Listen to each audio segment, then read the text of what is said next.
Hey everybody, it's me, Vampire Helly. Long time no see. We're officially out of Ohio and officially in Rhode Island. Today I'm coming to you with a very honest video, and while we're on the topic of honesty, the only reason I am making this video is because I have goals on YouTube. I want people to watch my videos so that I can monetize my YouTube lives and have that platform over there that will help hopefully grow in case weird things happen with TikTok. So that's the only reason I'm making this video. I'm not making this video because I want to, because quite frankly, I don't. I usually love making videos and love making content, but here, I wouldn't say here lately, I would say in these past 7 months, all I've wanted to do is just curl up in a bed and stare at a wall. So that's where I'm at. I keep waiting for that moment where I wake up and feel completely healed and never feel like this again. But it feels like I keep waiting and I keep waiting and I keep waiting for so much, and it just isn't happening. And when each therapy session costs more than what you make in a week, it becomes difficult to get outside help that you feel like would benefit you. So I've just been kind of doing the best I can, which means not a whole lot. But I do have goals. I want to grow my YouTube channel. I want to talk about magic things. I want to educate you on magical things. I want to learn more magical things for myself that then I can share with you. I want to do more ASMR stuff. I want to have fun with this channel, and I want to have fun with TikTok. I have not really poured my heart and soul into a TikTok for probably over a year. A lot of you probably have noticed, but I've been recycling content just to make sure you guys have something to watch, because I know I'm gonna get better. It's just taking a really long time. If you're new to this channel, and you're wondering what the hell is wrong with me, go watch the video titled, I think it's titled something like Why I Stopped Making YouTube Videos and things like that. I had a very hopeful outlook by the end of it, but since then, like, I have good days and I have bad days, and my good days and bad days tend to look like both good and bad. Like, right now, I'm not feeling it. I'm not feeling this video. I woke up feeling like making a YouTube video, and then in the course of walking to the library and then walking back here, I wanted to go back in bed and curl in a ball again. And so what it's been boiling down to for me is other people's actions against me, and then me not knowing how to react. So I'm either crying or not reacting at all, just like trying to completely ignore it, like to their face, you know. In the background, I'm crying. Sorry, I am really distracted by our cat pooping in the background. And I think what hurts the most for me is that I was finally at a place in life where I felt safe and stable and just content, and then in just that second it all got taken away. Like, I'm always wondering or waiting for something, and I feel so powerless. That's the thing too, is that I feel powerless to all of it. And I've been thinking, sorry for the wobbling, I've been thinking lately that the only way for me to heal is to stop worrying about what everybody around me is doing. Like, completely. Every single person. I need to stop worrying about what they're doing or not doing, what's happening to them, what's not happening to them. I need to just completely stop and focus on how I can make myself feel safe and stable and secure. I don't want to worry about what other people are saying, doing, not saying, not doing. Because that's the root of all of this, is other people, and I really need to focus on myself, and I legit don't know how. So we're going to talk about ways that I think might help. The title of this video is going to be Who Knows What, but I wanted to relate it to magic somehow. So we're going to talk about a couple of ways that you can feel magical and still, you know, do some, you know, a little bit of magical practice when maybe you're not feeling up to being magical. Like how to feel magical when you don't feel magical. Or how to do magic. I don't know. I don't know the title of this video. How to still practice witchcraft when you're not feeling very witchy. The first thing I would recommend is wear some stones like rose quartz. I don't know if you can see that. Rose quartz is really good for self-love and healing, and I recommended at first. I kind of like shunned it and was like, no, rose quartz is so basic, but it's so not basic. Rose quartz is a nice little pick-me-up when you need it. It's all centered around good old-fashioned wholesome self-love. Another good stone is obsidian. Obsidian is for protection, and that is including your own thoughts, because yes, we can, and I have accidentally hexed myself. A hex is not a curse. There is a difference. We're going to talk about that in another video. But I have hexed myself with negative thoughts, and wearing protective stones can kind of help us ward those off as they come.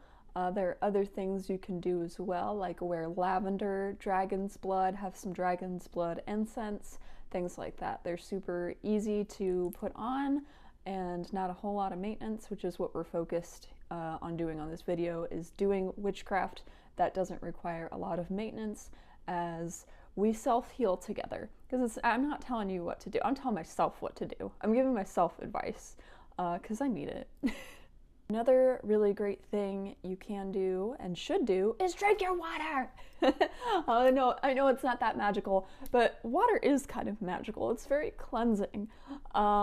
It's very refreshing, very demure, very refreshing, very cutesy. You should drink your water and just imagine all the yuck going out. Oh, sorry for that. And all the good stuff coming in that you want to bring in.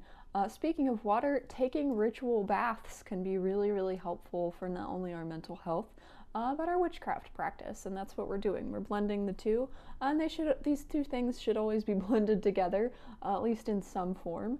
But I think the cat's in the background. But what was I saying? I don't know. My brain is all scrambled, so I'm sorry if things seem weird. If you have questions, please put them in the comments. I am more than happy to answer them when I'm in a little bit of a clearer headspace. But ritual baths, they are very good. You can put essential oils in them. You can put flowers. I'm distracted by the cat. Excuse me, ma'am. Can I help you? No? Okay.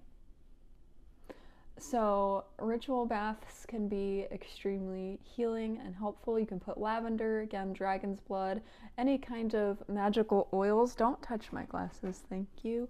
Any type of ritual oils that you want to use, like drawing in happiness and stability and money and things like that. Hey, can you stop, please? Thank you.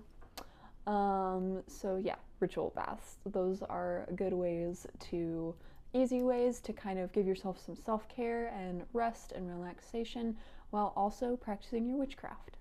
Another thing is meditation. And by meditation, I don't mean sitting there and holding your hands up in the air and saying Om and whatever. That's great if that's how you meditate. But meditating looks like several different things. Again, I'll do a separate video on that later. But meditating could be putting on music that you get hyped to and that you get in a headspace where nothing wrong could go for you, you know, like you have that song where you listen to it and you visualize yourself conquering the world. That's meditation, because you're in a disciplined mindset, because that song is putting you there, and you're feeling it too, and it's a group effort, you and that music. So do that, whatever that means to you. And if dancing is part of your meditation, dance. If moving around in your seat is part of your meditation, then do it, because I cannot sit still. That is not beneficial to me in meditation. So move around. Meditation is about focusing your mind and clearing thoughts that aren't good. And so it's not always about sitting quietly. If that's your practice, that's awesome, but it certainly is not mine. So meditation is great. Low effort there in terms of like getting out tools and things like that. And that's something you want to avoid. If you're not feeling up to pulling out all these tools and doing a 20 card spread with your cards out sideways and backwards and frontwards, all that, no. We're trying to be minimalistic here for a second. So less is more. In terms of tools, ringing a bell is good. Just going through your house or standing in one spot and ringing a bell and visualizing welcoming in the good energies, please by all means do that. But again, less is more. And on that topic, I would like to talk about tarot. You don't have to do a giant spread if you don't want to. If that's how you feel, if you're feeling it, by all means do it. But if you're not feeling it and you just want to do a one card pull about what you need to know for the day or what's gonna, bring your elevation up, then do a one card pull. That doesn't mean that you're doing tarot wrong. There is no wrong way to do tarot. Do a one card pull. It'll be great, I promise. So yeah, there you have it. There are just a few ways that you can continue to practice witchcraft when you're not feeling very witchy. I will not apologize for getting emotional at the beginning of the video because I'm feeling emotional. I'm feeling drained. I'm feeling like I'm questioning so much in life except for like 3 things, which are I love to create, I love my husband, and I love our cat. And that's about all I know. So there we go. There it is. And I think when I'm in a better headspace, I would love to revisit this topic and offer you more suggestions and ideas with mental clarity. But right now, that's what I got for you. I hope you like it. I hope it helps you. I'm gonna go take some of my own advice now and take a ritual bath and maybe read a nice witchy book to go along with it. And just talking to you, honestly, has also like helped elevate things and put things into perspective for me. Yeah, like in a course of a second, like that is how crazy my moods have been, is like I can be just so upset and then all it takes is something small to make me kind of, elevated, my vibrations, raising. But in that same, consistency, all it takes is one little thing to kind of make my vibes not so great. So knowing that, I can kind of try to protect my thoughts better. I'll let you know how that goes.